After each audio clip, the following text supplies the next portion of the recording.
They look good to me. I'm gonna put some red beans on They it. look good. I'm gonna use mine and put red beans on it. Making biscuits on the beach with Pawpaw and Allybug. You ready? 4 cups of flour. Got a lot in the pan. 4 cups of flour. What are we doing?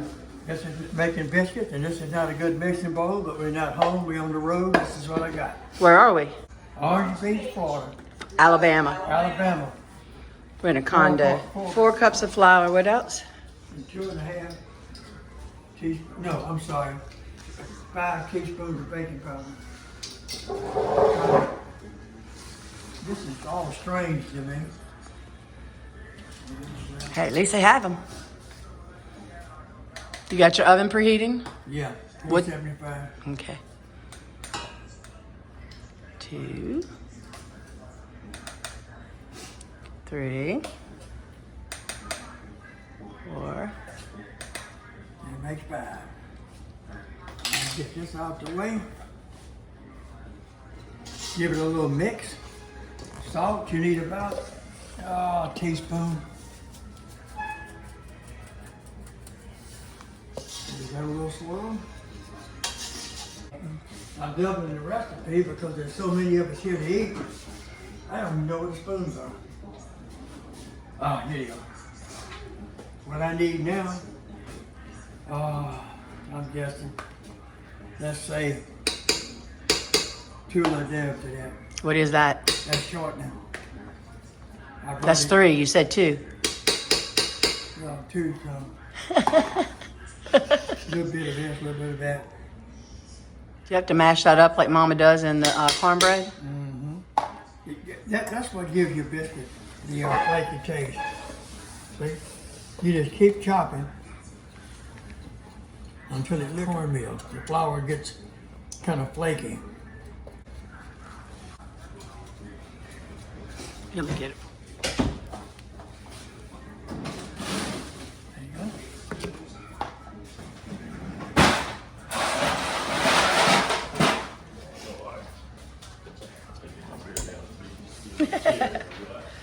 It's a little hard to get all this chopped together.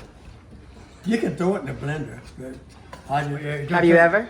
Yeah, you throw it in the blender and just bump it about 3 times, and it'll do what I'm doing here in 10 minutes. You'll notice the flour's starting to get kind of like cornmeal, kind of grating. Mm-hmm. Texture of cornmeal. Right. And that's what the shortening and stuff does.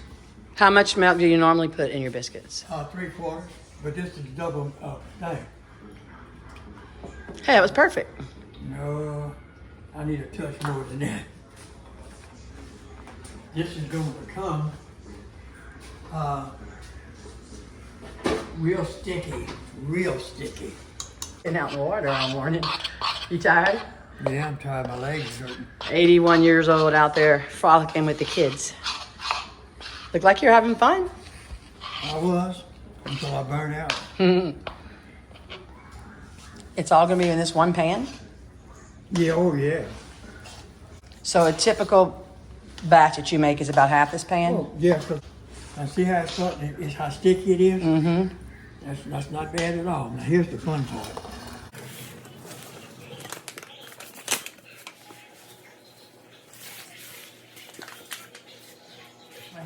Mama had a wooden bowl. Oh, I remember it. Yeah, carved out of wood. Yeah, I Out of remember cypress. that. She would just dump the flour and stuff in there, no measurement, and just start mixing with her hands. All this is, I don't have a wooden bowl, so I'm using a countertop for the flour. And I had to use this container because I didn't have mine with me. It's sticky. That's what you want though, right? Yeah. Yeah.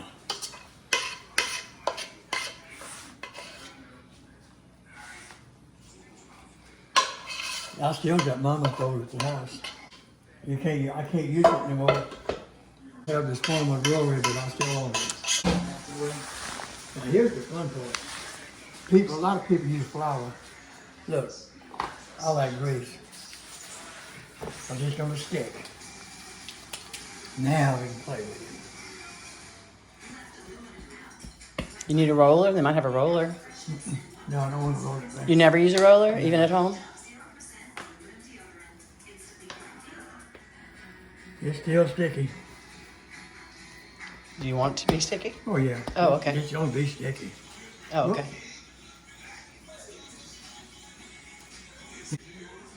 It's not good to cook in somebody else's kitchen. It is when you're on the beach for Easter. This is gonna be good with those beans Mama made. I know. I hope so. Anyway,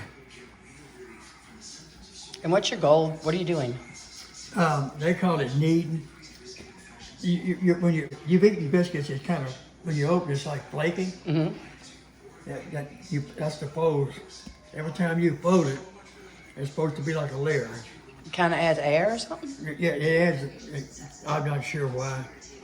It's been so many years since I really cooked biscuits regular.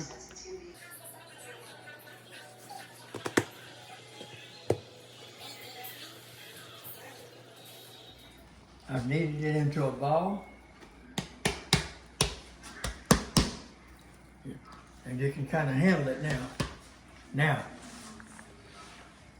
put your grease in here and coat your pan.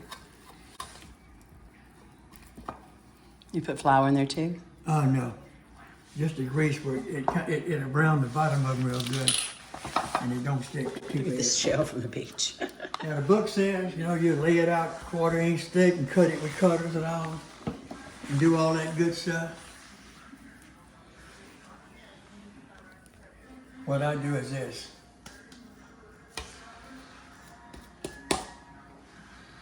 How do you know how big to make it? Guesstimation. As long as they're about the same size. Now you make very big ones and little bitty ones, you wind up with overcooked and undercooked. This pan is not that big, so I'm gonna make these biscuits huge. We're gonna have 12.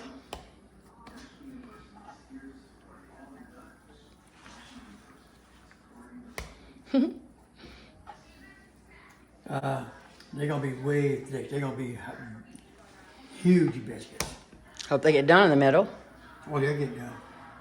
How long will you, what's the temperature? 475 For how long will they for cook? about 15 minutes. That's it? So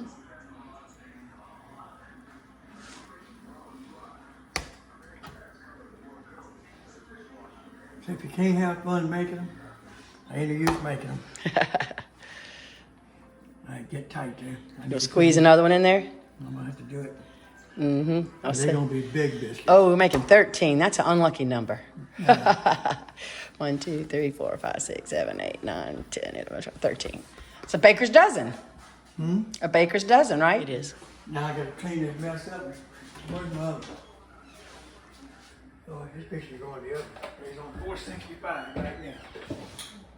At 475 for about 15 minutes. Uh-oh, that ain't good.